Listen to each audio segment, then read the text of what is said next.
Hello, everyone. My name is Tasha, and for my research, I focused on emotional and social development in infancy and toddlerhood, emphasizing Erikson's psychosocial theory, particularly the trust versus mistrust and autonomy versus shame doubt stages. I focused on personality development as well. I chose this topic because as a parent, I've seen firsthand how early caregiving influences a child's personality. With my youngest at 18 months, this research helped me reflect on parenting approaches I never formally studied with my older children. Through this review, I explored 5 key questions. How do early attachment experiences affect trust? What happens when autonomy is restricted in toddlerhood? How do emotions like happiness, sadness, and fear develop early in life? What role does self awareness play in personality growth? And one of my favorites that I did while researching was can early disruptions continue to personality disorders? These questions matter because early childhood lays the foundation for lifelong emotional and social well being.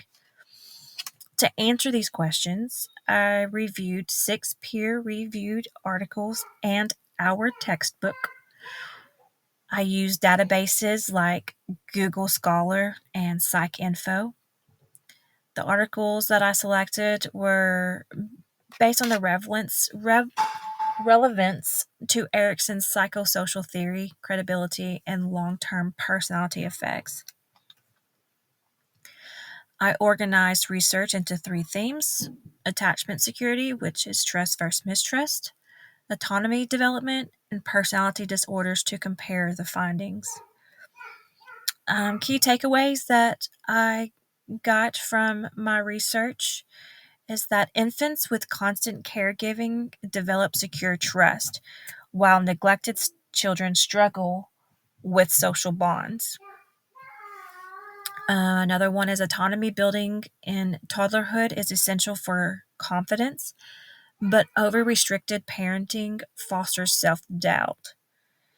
Emotional regulation begins early, and temperament affects future social behaviors.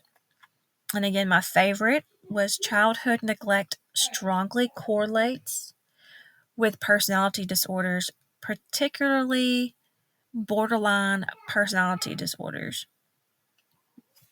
Now, I do want to share um, from the American Journal of Psychiatry.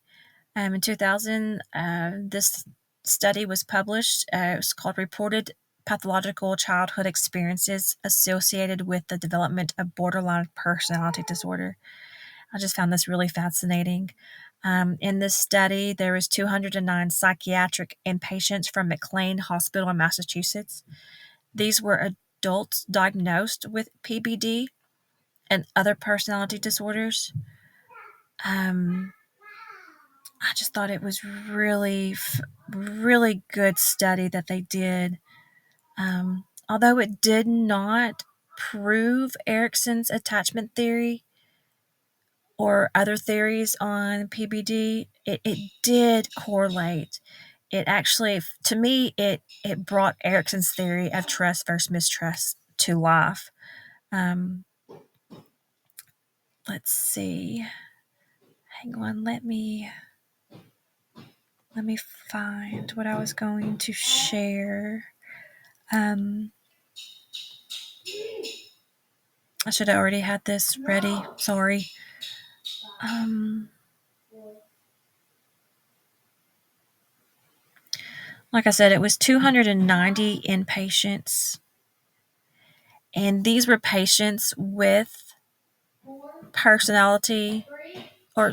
borderline personality disorders.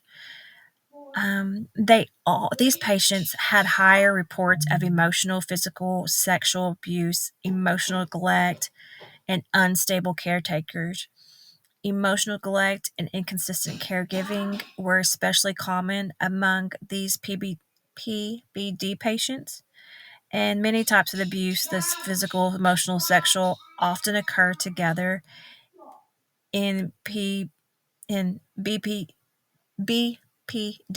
histories.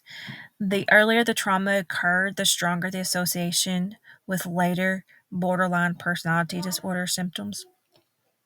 Assuming that there was a delay during Erikson's trust versus mistrust stage, I just thought it was pretty fascinating that how this, you know,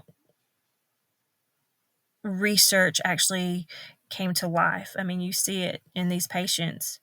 Um, it did show that early delays and disruptions in infancy and childhood trust versus mistrust can most certainly lead to borderline personality disorders later in life. When that trust is broken, even at an early age, a lifelong struggle with emotions, relationships, and identity can occur. And it just showed the inconsistency of caregiving of being abused in infancy and childhood can lead to PBD. And like I said, it just brought Erikson's theory of trust versus mistrust to life. Anyways, these findings reinforce Erikson's theory that early caregiving experiences shape lifelong psychological outcomes. This research deepened my understanding of how parenting influences child development. As a parent, I now see the importance of early emotional security and autonomy building. It also highlights how education, counseling, and intervention strategies can improve early childhood experiences. I think future studies should explore cultural differences in autonomy development and neurological connections to attachment formation. This was the first time I ever did anything like this, so I struggled starting with this project, but I I hope that it was what it was meant to be. So, anyway, thank you for listening. This research has helped me bridge personal experiences with oh my goodness, with psychological theory, and I hope it provides valuable insight into early childhood development. Thank you again.